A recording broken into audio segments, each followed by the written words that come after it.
ओम साई राम। मैं वसंती साई पूजा चैनल के साई के सभी भक्तों का हार्दिक स्वागत करती हूँ। आज मैं साई की एक अद्भुत लीला के बारे में बताना चाहती हूँ, जो एक सुंदर सा अनुभव, एक ऐसी भक्त की कहानी है जो यहाँ नहीं बल्कि लंदन में रहती है। वो ये कहती हैं, मैंने हर बार शिरडी साई बाबा की लीलाओं को यूट्यूब में देखा है और हर बार यही देखती थी कि भक्त बड़े ही प्यार से और बड़ी शिद्दत के साथ बाबा की लीलाओं को बोलते थे और मैं सुनती थी। और बगल में वे बड़ी सी तस्वीर रखते थे जिस पे बाबा बैठा हुआ करते हैं। तो मुझे हर बार यही ख्वाहिश रहती थी, जो तस्वीर द्वारका माई में है वही तस्वीर मेरे घर में भी हो और मैं बाबा को निहारते रहूं और बातें करते रहूं। और मेरा यह भी ख्वाहिश था कि यह तस्वीर मेरे लिविंग रूम में रहे। मैं ये भी जानती हूँ कि मैं बहुत दूर रहती हूँ और यह तस्वीर पाने का कोई रास्ता भी नहीं है। मेरी यही ख्वाहिश थी कि साईं बाबा की वो बड़ी सी तस्वीर जो द्वारका माई पत्थर पर बैठे हुए हैं, वो मेरे पास किसी भी तरह से आ जाए। पर मैं बाबा की तस्वीर को खरीदना नहीं चाहती थी, यही मेरी इच्छा थी। जहाँ मैं रहती हूँ वहाँ पूरे फॉरेनर्स ही रहते हैं। जल्द ही नई साल आ गई, पर मेरे लिए बहुत दुखद का विषय था, क्योंकि मेरी माँ उसी जनवरी में स्वर्गवास हो गई थी और उनके स्वर्गवास हुए 3 साल हो गए थे।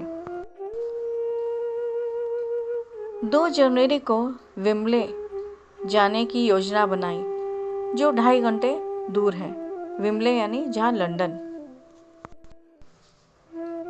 मैंने मेरे परिवार वालों को शिरडी साई बाबा की बड़ी तस्वीर के बारे में इच्छा प्रकट की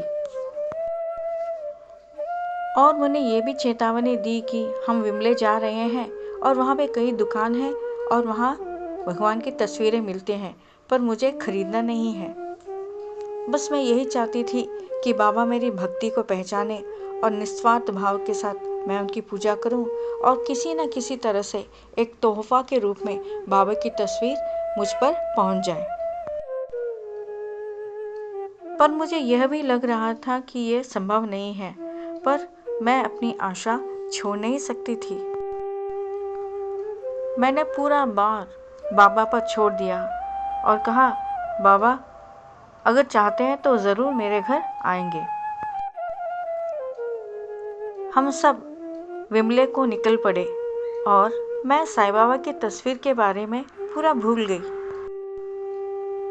मुझे सिर्फ शिरडी साईं बाबा की दर्शन करने की इच्छा थी। विम्बले में शिरडी साईं बाबा का मंदिर बहुत ही सुंदर, भव्य और बहुत ही पूजनीय लग रहा था। मध्याह्न आरती का समय था और आरती के बाद हम सब शिरडी साईं बाबा के दर्शन के लिए कतार में खड़े हो गए। जैसे ही हम जा रहे थे बाबा के करीब, तो हमने देखा कि एक भक्त शिरडी के साईं बाबा की तस्वीरें यानी कैलेंडर, बड़ी बड़ी कैलेंडर बांट रहा था। मेरे आश्चर्य का ठिकाना ना रहा। मैं एकदम स्तब्ध रह गई। मैं बस यही जानना चाहती थी कि वो तस्वीर द्वारका माई की तो नहीं है। एक विद्यार्थी भी इसी ताक का इंतजार कर रहा था। करीब जाके देखा तो लंदन वाले साईं बाबा की तस्वीर थी, बहुत ही खूबसूरत और बहुत ही हंसमुख। मैंने तुरंत ही बाबा की एक तस्वीर ले ली और दूसरी भी ले ली और लग भी रहा था कि लोग क्या सोचेंगे मेरे बारे में।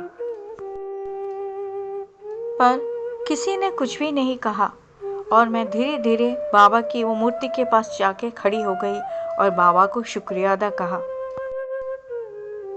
मेरी मन की बात सुनने के लिए और मेरी ख्वाहिशें पूरा करने के लिए। और ये भी कहा कि बाबा तुम तो मेरे ही साथ घर चलोगे ना। इस बीच मैं शिरडी नहीं आई, पर मुझे शिरडी आने की बहुत ही ख्वाहिश है। मैं ये भी जानती हूँ कि मैं बहुत काम में व्यस्त रहती हूँ और दूर रहती हूँ, पर एक ना एक दिन मैं शिरडी जरूर आऊंगी।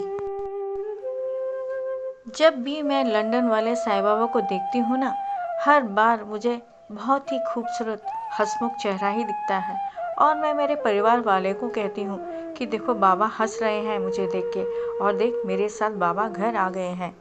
मुझे यकीन ही नहीं हो रहा था कि बाबा मेरे सपने पूरे करेंगे और मेरी ख्वाहिशें भी पूरे करेंगे।